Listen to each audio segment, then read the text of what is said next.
Ayan, welcome to Myanmar! So, ang nangyari, wala tayong pera ngayon. Tanananan! Ayan yung itsura niya. Yun na nga pala si ate! Hello! So, isang single bed doon. So, doon pa lang sa part na yun, parang I think medyo mahirap siya.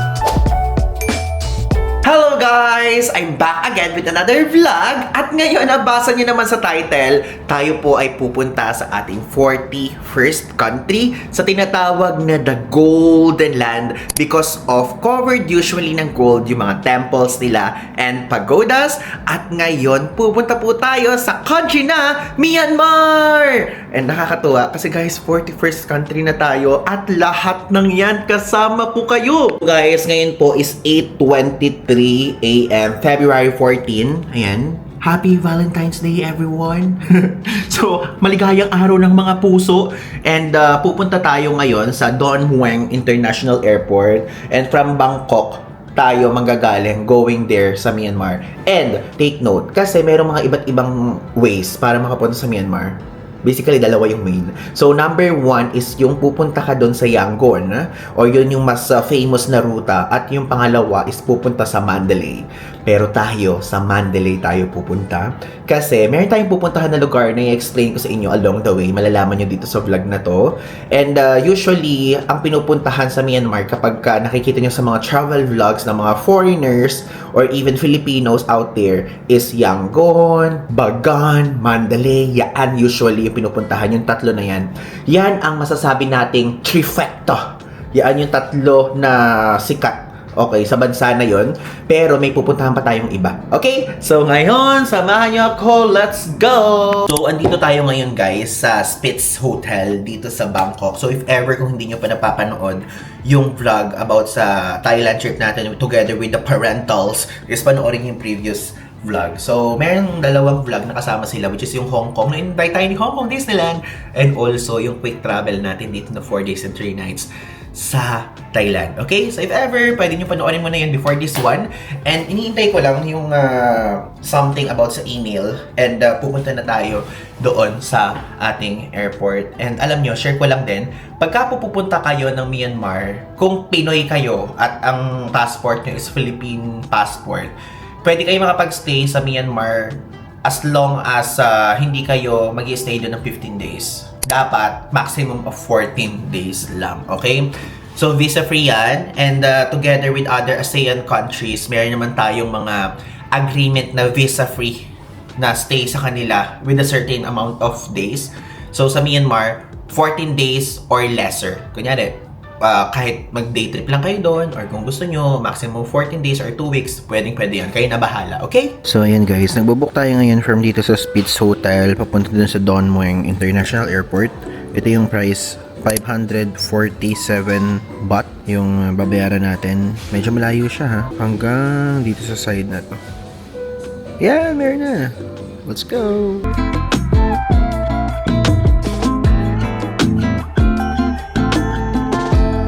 We're finally here guys sa Don Mueang International Airport. At ngayon sa trip na to sa Myanmar International Airlines po tayo sasakay. Pasok na tayo, kwento ko na lang later kung paano tayo nag-book. Wala pa guys yung check-in details kasi napakaaga natin. 12:40 yung flight natin, 9:45 pa lang. Pero dapat nga meron na eh, pero wala pa dyan sa ganyan. Ito guys yung queen nila dito na nag-pass away recently. Rest in peace. May 5-star pala dito. Parang di natin yan nakita before nung with AirAsia move tayo. Parang di pa siya bukas that time.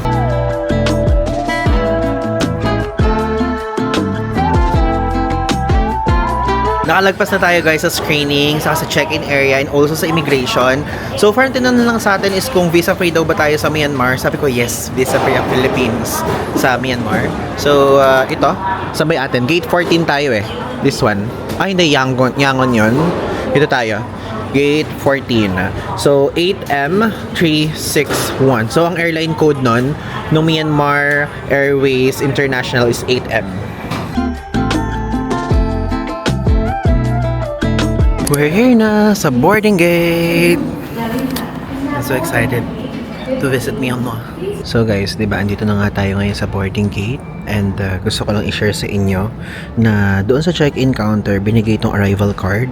Then ito, yung makikita nyo, kailangan yung family name of course. I think itong number na to is yung, ito yung passport number. Ano kaya ilalagay dito? No. So, update ko na lang kayo later. So, nakalagay dyan place of issue. Tapos kung saan galing. Syempre, ilalagay din natin dyan first trip to Myanmar. Yes! Traveling on group tour, no, ang ilalagay natin dyan, purpose of visit, and then countries of residence, address in Myanmar, only Myanmar national, ito nasa baba.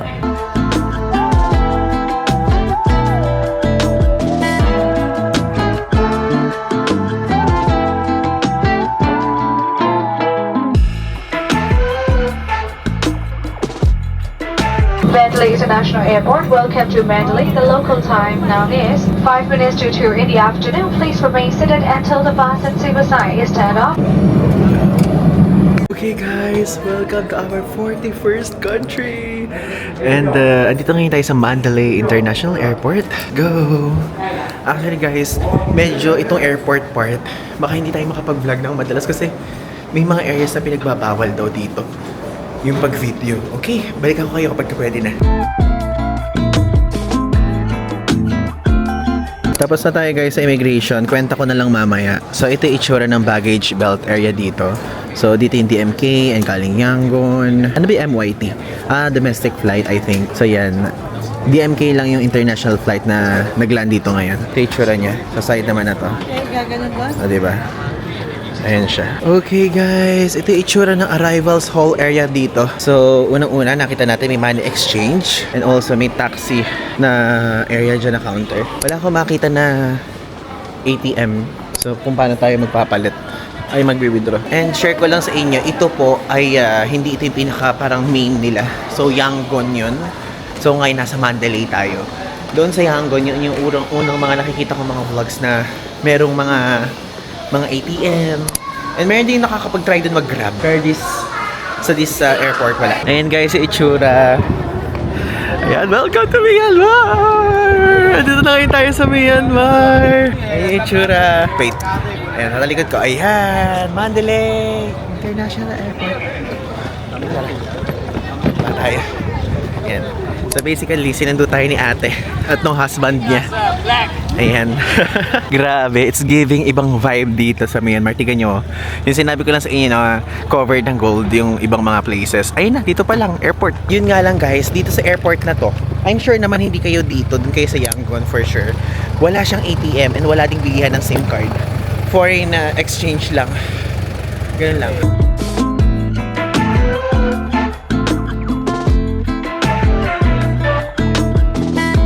So guys, nag-stop lang tayo dito. And tignan nyo yung view, oh. Ang ganda. So para tayo pupunta sa Baguio, ganung vibe kasi pupuntahan natin. Twin All Win. Twin All Win yung lugar. And basically, malamig dun sa side na yon. At nung nagre-research tayo, depende sa Yangon, sa Mandalay, tapos sa Twin All Win area, and even sa Bagan, kung yung parang magandang vibe, maganda yung vibe dun sa Twin All Win. Yung Mandalay kasi na dinaanan natin kanina, it's giving parang isang malaking lugar na medyo tuyot siya. Pero yung Twin All Win maganda lang. Pakita ko sa inyo yan sa mga susunod na kabanata ng vlog na to. So yan, right here. So ayan yung itsura. And alam nyo, 1 hour yung pagitan ng Myanmar sa Pilipinas. So sa mga taga-Pilipinas dyan, angat kayo ng 1 oras.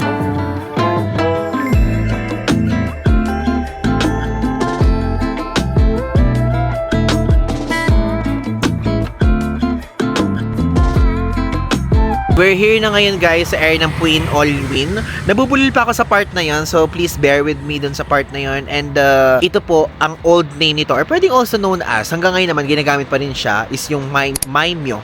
Maimyo po yung pangalan nito before. Yun yung mas madali eh. Pwedeng yun na lang yung sabihin natin. So ito po ang ating hotel here, ang Royal Parkview Hotel. So this one yun. Tanananan! Ayan yung itsura niya. So guys, maganda yung vibe. Alam niyo, it's giving na yung vibe ng area na to. Na yung Maimyo na area na to. It's giving parang Tagaytay na Baguio na pinaghalo-halo. Ganyan yung binibigay niya. So basically guys, ito, meron dito mga British na kaganapan, di ba? Parang British colonization na atake or approach, ganyan na ginagawa dati.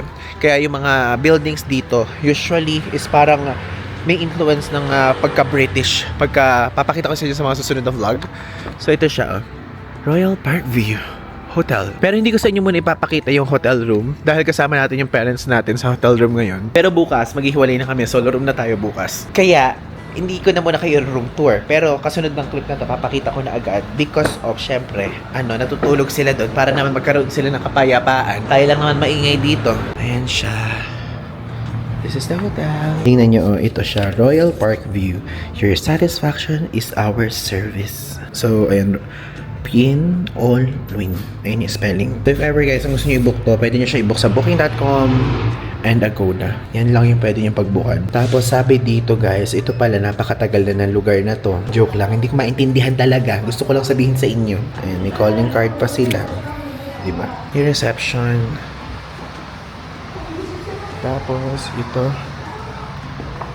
Ito yung restaurants nila. Restaurants! Ay, mani, isa lang yan. And share ko lang sa inyo, dito talaga sa Myanmar, simula nung nangyari yung kaguluhan dito, noong mga nakakaraang taon, medyo hindi ganoon kataas yung level ng tourism nila. And I know naman, some of you, kung traveler kayo, ay aware din kayo doon. So, i-explain ko sa mga susunod na video kung tungkol saan yung mga nangyari na yun. So, dito po, based sa experience natin, dito ko na nga sabihin sa side na to.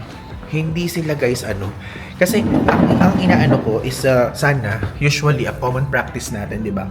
Pag dumadating tayo is nagwi-withdraw tayo, bumibili tayo ng eSIM, ganyan, or pwede magpa-money exchange. May money exchange dun, pero kasi hindi ganoon kaganda yung rate doon sa area sa airport. So ang nangyari, wala tayong pera ngayon.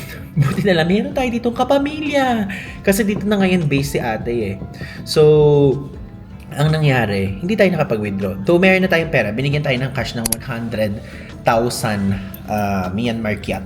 So, nung sinerge ko kung magkano yung 100,000 kyat, is parang 2,700 pesos siya. So, ilalagay ko dito yung conversion na sample para makita nyo. And, bumalik tayo doon sa about sa pag-withdraw. Hindi ganoon kalawak yung options here if ever kapag kunyari, kakain tayo sa restaurants. Hindi sila tumatanggap ng Visa card or ng Mastercard. Dito sa area na to But, pagka kayo ay nasa major city tulad ng Yangon or Mandalay, meron daw mga areas na tumatanggap ng ganun. Kasi di ba naalala nyo, kadalasan ang ginagawa natin kapag kumakain, tap tayo ng GCash card. Dito hindi ganun. Okay, so basically, mag-withdraw tayo mamaya ng pera para meron tayong cash on hand sa bangko nila dito. And aside from that guys, is yung mismong wifi nila, mabilis pero madaming restrictions. So, number one is hindi tayo maka-access ng Instagram. So, yung Instagram nila ay hindi talaga na-access. Nag-search na ako, sabi ko ganun, oh my God, ano ba ang gagawin natin? Ganyan. Kasi kailangan natin ng Instagram na access. Ganyan. So, meron kasi tayong ginagamit. Kung naalala nyo yung ginamit natin sa India, ilalagay ko dito yung NordVPN. So, yan usually yung ginagamit natin. Pero, hindi ganoon ang case dito sa Myanmar. So, dito sa Myanmar, nag-search tayo ng mas mabuti, which is, nakita natin na mas maganda ang Let's VPN. Ilalagay ko dito screenshot. Ayan. So, yung NordVPN, hindi nag-work properly dito. Pero, yung Let's VPN, nag-work siya. Kaya, ayun, na-access na natin ngayon. Kasi basically, nakaban po dito sa Myanmar ang, kung ano-ano pa yung mga nakaban maliban doon, nakaban din ang Facebook and also ang Messenger. Yung full capacity na kukuha natin sa Pilipinas, hindi ganoon fully. Like, yung sister ko ay hindi siya nakakapag-video chat sa atin sa Pilipinas. May mga ganong klase instances. Pero kapag ka naka-VPN, okay naman siya. And again, use Let's VPN than other VPN services. Kasi yun yung mas kilala. And also, yung Let's VPN, yun din ang ginagamit sa China. So, Ivan, ano itsura niyan? Ito po ang itsura ng Let's VPN. Plus, tayo po ay nag-upgrade tayo, syempre. So, nag-avail tayo ng 1 week membership nila. Kasi 6 days lang naman tayo dito sa Myanmar. Kasi meron tayong annual na subscription sa NordVPN. So, ilalagay ko dito yung price sa NordVPN. But, hindi yan yung gagamitin nyo pag Myanmar kayo. So, ang in-avail natin is 7 days or 1 week na subscription. Sa Let's VPN naman, ang presyo naman is 199 pesos. So, after natin gawin yun, okay na. Parang normal na naman ang buhay natin dito. Naka-access na natin lahat ng social media platforms freely. Okay? So, yun lang. Sinabi ko lang sa inyo yun. So, ayan guys, yung itsura dito. Ganyan yung itsura sa labas. Pero hindi ko muna kayo room tour. Ang lamig dito actually. So check natin yung temperature. Bakit 22 ang nakalagay? Pero hindi yan yung nararamdaman natin. Or ganyan talaga. Ito ba? Pero guys, hindi yun eh. Mas malamig yung nararamdaman natin. Parang it's giving 19. Parang namang 2 degrees Celsius lang naman yung ibinaba. Pero malamig. Parang bagyo yung vibe niya. So guys, andito ngayon tayo sa CB Bank. Diyan tayo mag-withdraw. Gagamitin natin yung GCash card natin. And share ko lang sa inyo. Ayun na nga pala si ate. Hello! And our brother-in-law! Say hi to the vlog! Ayan, he's so shy. Welcome to Pinwheel, Myanmar. So guys, he's a Burmese. Ayan, ito ang kanyang, tawag doon, ang hard launch, ang debut. Ito yung una niyang appearance sa vlog natin. So, yan, first appearance! Let's go! Nahihiya siya guys. Nahihiya siya. So, ayan guys, wait lang. I-convert natin. So, ayan, Myanmar Kyat. So, 10,000 yung nilagay natin sa Philippine Peso. 362,000 or 363. Sige, check natin. Ito siya eh. So, cashless withdrawal. Pero hindi, mag-withdraw tayo. GCash card ang gamit natin. Sana naman may English. Tayo na pwede naman to. Ito yung mga pwede. May Visa. Ito English. Touchscreen ba? Ayun, touchscreen. Okay, pin muna. Cash withdrawal. Touchscreen talaga. Ba't ayaw? Ba't ayaw? Mali pala guys. CRM pala tong ginawa natin. Dito tayo sa ATM. Hindi tayo nagbabasa ng itaas. Ayan. So, English naman siya. Again, ayan. Pwede Mastercard, Visa, UnionPay, JCB, English. Okay. So, mag-try tayo ng 300. Okay na ate yan, 300, no? So, 300 yan. Tama ba? 300. Continue. Yes.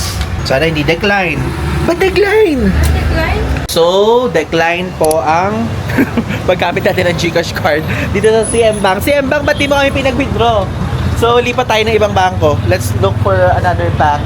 Ngayon guys, bibili naman tayo ng SIM card dito sa Sky Mobile. Ay, hindi pala dyan. Sa Solar pala. Dito bumili sila ate. Kasi kadarating lang din ni ate here. Like, wala pa siya ditong 2 weeks.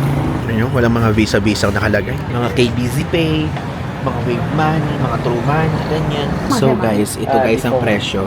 So, 22,000 kyat siya. So, 609 pesos. So, basically, SIM card yun plus 14 gig na data.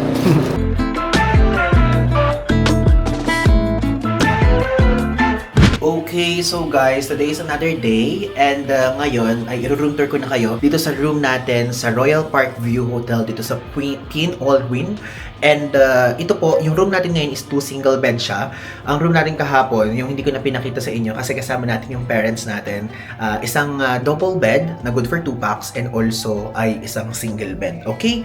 So, let's go. Quick room tour lang. So, ayan po ang ating room ngayon. Makikita nyo dito, pagpasok is ayan yung luggage rack area. I mean, yung lalagyan na ng luggage, tapos sabitan ng damit. Then, sa tabi niya is ito po yung mirror and also meron dyang pa-refrigerator. Tapos may pa-tissue dyan and also itong blower. Tapos, dito naman yung toilet. So, sa toilet niya is, ayan, may shower curtain. So, naka-separate kahit paano. And hindi magiging messy dito kasi mayroon din ganyan. Tapos, ito yung sink. Ayan po yung sink. Tapos, mga toiletries. Ayan po. And dito naman, guys, is makikita nyo yung pinaka-bowl. So, meron din kasama siyang bidet. And ayan ang ating towel. So, meron yung maliit na towel and yung malaki. So, dito na agad tayo. Ito yung pinaka-luggage rack talaga. So, ayan yung lagyan ng luggage. So, meron din pa tsinelas. Tapos ito, yung TV. And ayan. So, ayun yung remote. Actually, dalawa yung remote dito kasi ako yung nag-operate ng remote sa room ng parents natin. And also, ayan guys, meron dalawang upuan dyan. So, dito sa gitna is meron dyan table, tapos ayan, meron dyan 4 na pirasong water. So, ito, may pakape. And dito sa side na to, ayan po, ito naman ang beds. So, isang single bed and isang single bed doon. Tapos meron diyang table and also working area. So, ito yung itsura ng saksakan nila here. May ganyan. And also, merong yung ganito. Wait, mamamatay yan. Merong yung ganyan yung itsura. Okay? So, yung ganito, pwede natin gamitin mga Pinoy. And doon din may saksakan. Tapos may pailaw dyan. And also, ito yung air condition unit. And alam niyo, to be honest, ang sasabihin ko sa inyo, medyo madilim dito sa room. Mas maliwanag yung room kahapon. Yung good for 3 packs. But, mas malakas yung signal dito. And papakita ko lang sa inyo yung view dito sa Cortina. But, medyo gabi na kasi ngayon kasi kauuwi lang natin galing event. So, 5:34 PM na. Yan. O, diba? Meron silang ganitong net para sa mga mosquitoes. So, yung napuntahan natin is medyo ano siya. Medyo hindi ganoon kadaming view. Ito yung room ng parents natin. So, mas maganda yung view sa kanila. Okay? So, ganyan po ang itsura ng room dito sa Myanmar. Ganyan siya. And again, ito po sa Pin All Win area. Okay guys, before we end this vlog, isasabihin ko muna sa inyo yung thoughts natin. So yung thoughts natin sa ating experience since first timer tayo dito sa Myanmar. And ito pong sasabihin ko sa inyo is based sa actual experience natin. Okay? So first of all, bago natin simulan to, meron pong dalawang point of entries. So number 1 is yung most famous one is kapag kayo ay papasok kayo sa Yangon, or yun yung mas malapit doon sa capital city nila na Naypyidaw. So, nabubulol pa ako sa mga wordings. And number 2 naman is yung ginawa natin, which is pumasok tayo sa Mandalay, which is yun yung malapit kung nasan tayo ngayon sa Pin All Win. Okay? So, Ivan, ano ang thoughts mo? Number 1, since itong sasabihin natin is for Mandalay. So, yung experience po natin sa Mandalay International Airport, number 1 is super konti nung kanilang mga stores here. Number 2, is yung usual na ginagawa natin if ever kapag ka nasa airport, yung ATM withdrawal and yung pagbili ng SIM or even eSIM. So, tayo po ay nag-check. Syempre, kasi bala ko talagang bumili ng eSIM doon sa airport pero wala. So, yun siya. Wala siya. And I think, yun yung isang process na parang medyo mahihirapan kayo kapag ka pumasok kayo sa Mandalay. Pero okay naman siya. Wala tayong na-experience na takot. Yun nga lang, parang kulang yung features ng mismong airport. And, Ivan, bakit hindi ka kumuha ng eSIM? Guys, nag-check na tayo. Nag-check na tayo sa lahat. Nag-check na tayo sa Klook, nag-check na tayo sa Agoda, nag-check na tayo sa Trip.com, even yung Airalo, nag-check na tayo, and even yung isang application, wait, kasi first time natin siyang gamitin, which is yung Holafly.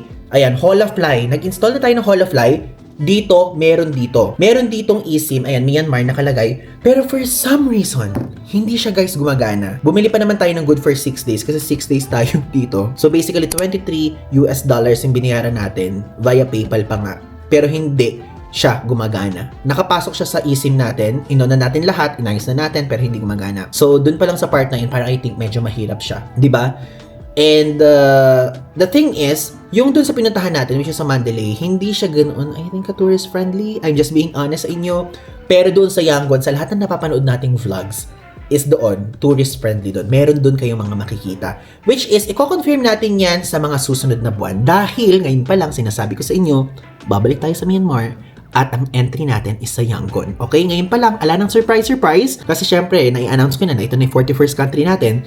So, abangan niyo yan. In the next 2 months, pupunta tayo at babalik tayo dito. But sa ibang portion naman, sa ibang lugar naman. Okay? So, Ivan, ano ang experience mo doon sa immigration nila? Number 1, wala po. Napakabait. Alam niyo ba, yung mother ko, sabi pa sa kanya, Kumusta ka? Like, nakangiti lahat ng tao. Walang kahit thing na parang mga nababasa niyo sa social media na parang medyo nakakatakot daw, ganyan, hindi. Yun, ang experience namin, hindi kami natakot. So, dun sa experience natin na yun, is nakalima na tayo kahit pa paano. Kasi syempre, yung mga nababasa mo, mga ganyan, sa atin, alang ganong experiences na nangyari. So, sa mother ko, sabi pa sa kanya, kumusta ka? Tas ngiti ng ngiti, ganyan. Yung sa father ko, walang tinanong at all, tatak agad. Sa akin, personally, walang tinanong sa atin.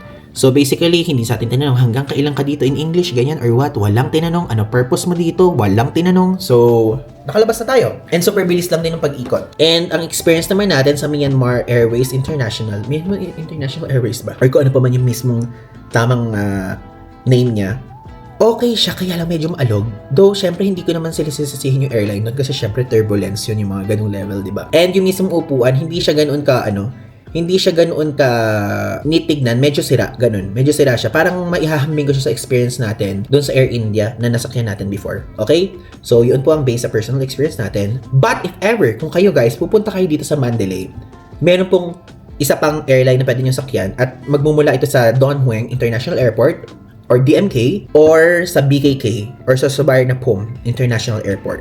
Doon, pwede din doon. Air Asia to, yung sinasabi ko sa inyo. So, Myanmar International Airways or Myanmar Airways International and or Air Asia ang pwede nyo sakyan. Pero tayo kasi, mas mura kasi yung Myanmar Airlines. So, yun yung sinakyan natin since tatlo din tayo. And, kapag ka naman nag-Yangon kayo, which is yun yung normal at usual na ruta na ginagawa ng mga turista, is doon mas madaming options.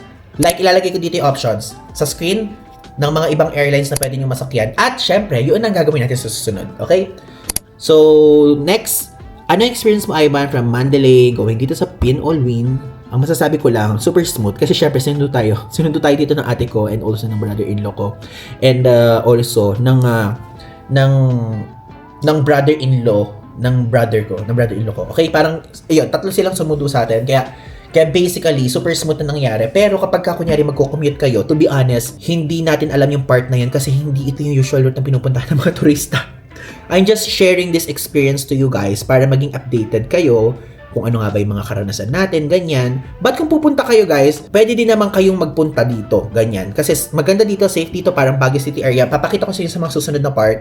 And if ever kung meron mang proper way na for tourists na makapunta dito, ilalagay ko sa video description ng vlog na to. Okay? So next, Ivan, I heard na sa Myanmar ay blocked ang Instagram, ang Messenger, at ang Facebook. So, paano ang ginagawa mo? Bakit ka nakakapag-IG story? So, ilalagay ko dito yung mga user handle if ever kung gusto nyo i-follow sa mga social media platforms. Ang reason is meron tayong VPN na ginagamit. So, sinabi ko na ata dun sa mga previous part ng vlog na to, tayo po ay gumagamit ng NordVPN sa iba't ibang bansang pinupuntahan natin. But, dito sa Myanmar, hindi siya ganoon ka-properly nagagamit. So, nung nag-research tayo nung una, nagbayad tayo ng 199 pesos na subscription or membership, nag-install tayo ng Let's VPN. Ilalagay ko dito yung picture. Yan yung isa sa mga top list na ating nakita na VPN effective dito sa Myanmar. And after natin gawin yan at after tayo mag-subscribe ng 199 pesos is nakapag-access na tayo ng Instagram, nakakapag-IG stories na tayo, nakakapag-access na tayo ng Messenger, nakaka-reply na tayo doon. And even nakaka-post na tayo sa Facebook. And Ivan, paano kapag gusto namin ng libre lang, ganyan? Meron ka bang alam na ibang VPN na nag-work? Yes, meron po ako may recommend sa inyo na ito pwede nyo ito magamit kahit magyayanggon kayo or bagan. So, ang next na VPN na may recommend ko sa inyo is ang tanananan. Yan naman ang isang VPN na mai-recommend ko sa inyo. So, yan yung ginagamit ng mother ko ngayon. So, Ivan, bakit hindi ka nalang na ganyan? Kung libre naman pala yan at may free server naman pala dyan. Kasi, nagre-research ako, yun ang lumabas sa research. Pero, most of the locals, ito ang ginagamit. Bakit ko nalaman? Ivan, bakit mo nalaman na most of the locals? Sabi nga nung mga family na kasama natin dito. So, yan ang ginagamit nila para maka-access sila ng Instagram and even makapag-browse sila sa Facebook. So, yan po ang mga pwede nyong gamitin ng VPN. So far, okay naman. Ang accommodating ng mga Burmese people. I love the vibe. Mandalay, mainit. So, again, February 14 tayo dumating dito. Happy Valentine's Day nga pala sa inyong lahat. So, February 14 tayo dumating and medyo mainit siya. February 15 ang init pa din. Pero dito sa Pinolwin, malamig. It's giving mix of Baguio and Tagaytay yung weather dito. Kaya talagang nagustuhan talaga natin, ganyan. So, yun lang naman ang experiences natin. And again, thank you so much, Lord. Thank you so much, guys. At nakarating na tayo dito sa ating 41st country. 41st country. And sa mga susunod, is makikita nyo sa mga susunod na episode, is may attend na tayong Burma celebration. And pupunta tayo sa city dito sa Pinolwin. At I'm asking my brother-in-law na magpunta tayo sa ano tawag doon? Sa isang market dito. Alam niyo yan. Sabi ko, gusto ko magpunta sa market, ganyan. And pupunta tayo ng market. And sa susunod na araw naman is magtutour tayo. One day tour lang sa Mandalay. O yung isang famous na areas dito sa Myanmar. Okay? Maraming salamat guys. If ever kung meron kayong tanong, feel free to drop it down below and sasagutin ko yan. Okay? Huwag kayong mag-alala. Sasagutin ko po lahat ng comment sections lahat ng comments sa comment sections na magtatanong na to. Again, Ivan Digasan po. Kung di pa kayo nakasubscribe, mag-subscribe na kayo dahil happy 90,000 subscribers! Again, Ivan Digasan po. So, yun lang. Thanks!